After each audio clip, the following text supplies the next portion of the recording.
after school activities, all that fun stuff, even on weekends. But then traffic started getting really, really bad, right? And I was sitting in traffic, and I wound up missing like a school play because I was sitting in traffic, and this thing just kept mounting. I had to figure out a way where I could still train and focus on the craft, but still not compromise family time. And so that's when I looked into helicopters and be able to get down and back in 15 minutes. And that's when it started. And so my routine was always the same. Weights early in the morning, kids to school, fly down, practice like crazy, do my extra work, media, everything I needed to do, fly back, get back in carpool line, pick the kids up. And my wife was like, listen, I can pick them up. I'm like, no.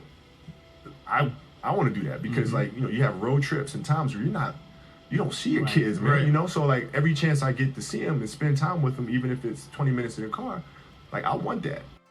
This man is retired, but not relaxed. Kobe Bryant recently launched the Mamba Sports Academy. It's a holistic multi-sport training facility in L.A. for young athletes. Rachel Nichols was there recently. She brought along Hall of Famer Tracy McGrady to talk about why NBA players do have a right to make trade demands, why Kobe says McGrady was the hardest player he ever had to defend against, and whether James Harden can carry the Rockets to a championship. Bryant against McGrady. Spectacular Kobe. McGrady versus Kobe Bryant. Wow. What was it like going against each other? I loved it because I knew I was going to get his best. I had to come and play against this dude every single possession. Like, there's no relaxing. I had to stay locked in, especially the 02-03 season when I led the league in scoring. And this dude rounded off like 9 straight 40 points. I was like, oh, hell no. I can't let him come get me for the scoring title. I might not win a championship this year, but I'm damn sure getting this scoring title. And they ask about the hardest player I ever had to defend. I said, it's a pretty easy one. It was Tracy, because he could do everything I could do. 3, left shoulder, right shoulder, mid-range, the whole thing. But he was taller. James Harden with 61 points. Another 50-burger here for James Harden on consecutive home games. Since the NBA-ABA merger, there are only 3 humans on Earth who have had these crazy scoring streaks of 30 points or more over and over and over again. You had it 14 games in a row, you had it 16 games in a row, and James Harden, of course, crazy streak this season. What do you think of what he's doing right now? I think he has to do what he has to do in order for his team to win championships. I don't think that style is ever going to win championships. But at the same time, you have to keep your team's head above water to win games. So you have to do what you have to do to win games, and he's doing that. So are you saying you don't think James Harden and the Rockets, as constructed, can win a title? Not with this style of play, it won't win, right? With one player dominating the ball. Because listen, if you take one player, you put him at the top of the key, or you put him on the wing, and you're running screen rolls, you're always in front of the defense. The defense can key on that, particularly in the playoffs. And that's easy to defend. Yeah. It's easy to defend. Now, what he's doing is absolutely remarkable, though. And I think it's a testament to how remarkable it is because people are now trying to minimize what it is that he's doing. I mean, he's doing some phenomenal stuff, man. Anthony Davis wants out of the Big Easy. He has requested a trade. You went on the radio once and said you wanted to be traded from L.A. What do you think of AD wanting out of New Orleans? He's got a right to do what the hell he wants to do. I mean, listen, it's, teams have the right to trade players. Players should have the freedom to be able to say and voice their opinion. Now, you can agree with it, you can disagree with it, but AD still has the right to say what he wants to say. You spend 6 or 7 years and you feel like you're not competing for a championship.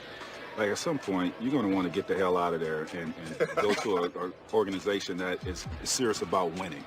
I dealt with that, right? I dealt with that in Orlando. I mean, you see your friends winning championships, and, that's the ultimate goal.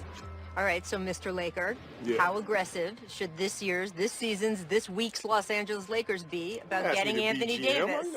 You know, great basketball players don't make good GMs. So said the guy with Magic Johnson running his franchise. He's the president. Rob's the GM. Do you want your team to make a big push for AD? How aggressive should they be? It depends on what you're trying to accomplish and what your long-term objectives are. Now, by signing LeBron, you're already making an indication that you want to win now.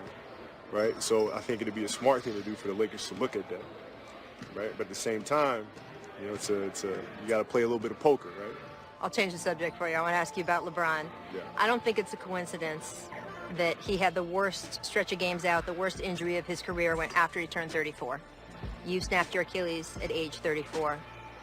What do you think LeBron's timeline is and the pressure that puts on the Lakers in terms of their overall timeline? It's fine. I mean, it just depends how he adapts his game, right? Because at some point you have to evolve. So the speed and the power that he's used to playing with has to change, which he can, because now he has the God-given size to be able to adapt and go to below the free throw line, use more of a power game. And he's more than capable of doing that and playing for a long, long time. Michael Jordan played when he was 40. Yeah. Kareem Abdul-Jabbar played when he was 40. Vince Carter is out there playing when he's 42. Incredible. Still Do you guys think, maybe I could still go back out there and do it? I played one pickup game. It hurt me, though. I tried at the house Monday. I was playing. Hurt. No. If I wanted to, I could.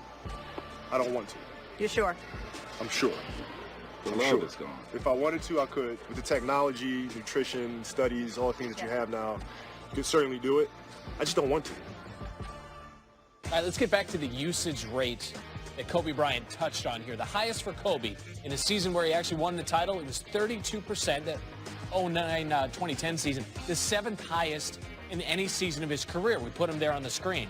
Harden's usage rate is at 40% this season. So what does the Beard think about what Kobe had to say?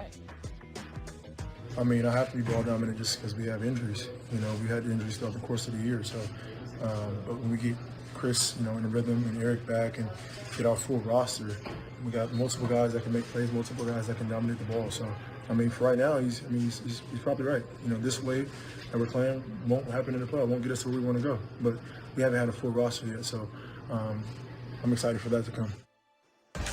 All right, to see more of Rachel's convo with those two NBA legends, including why Kobe says he actually beat T-Mac one-on-one, which Tracy denies ever happened. The Jump, today, 3 Eastern, ESPN. Come on, guys. It's not rocket science. I would love to play with a lot of great players. That's just who I am. Great look by James Davis for a two-hand jam. James to the basket. James. Alley-oop and Davis. I am Nicole. That's who I am.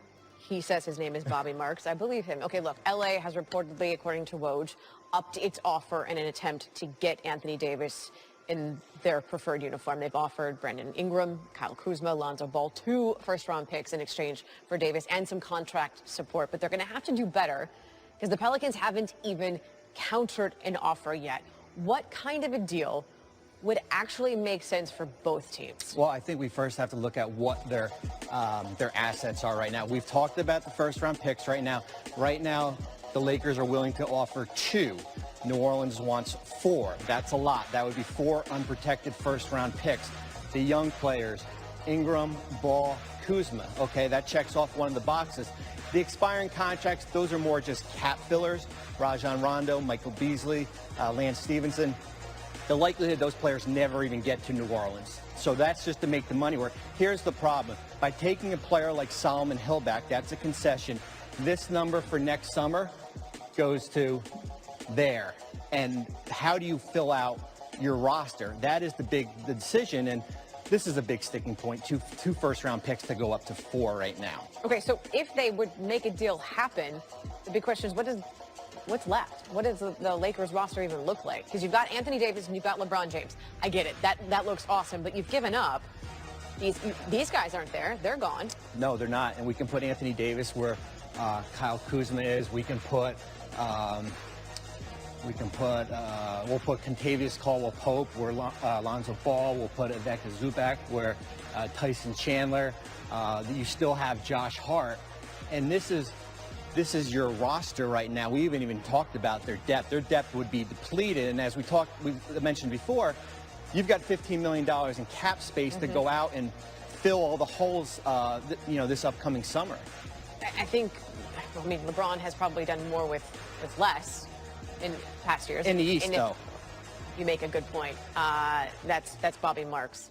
There are 2 days until the trade deadline. We'll see what happens. It is Thursday at 3 Eastern. And keep in mind, SportsCenter will be live 7 a.m. Eastern to 1 o'clock Eastern, leading you into a 3-hour trade deadline special. Come on, guys. It's not rocket science. I would love to play with a lot of great players. That's just who I am. Great look by James Davis for a two-hand jam. James to the basket. James.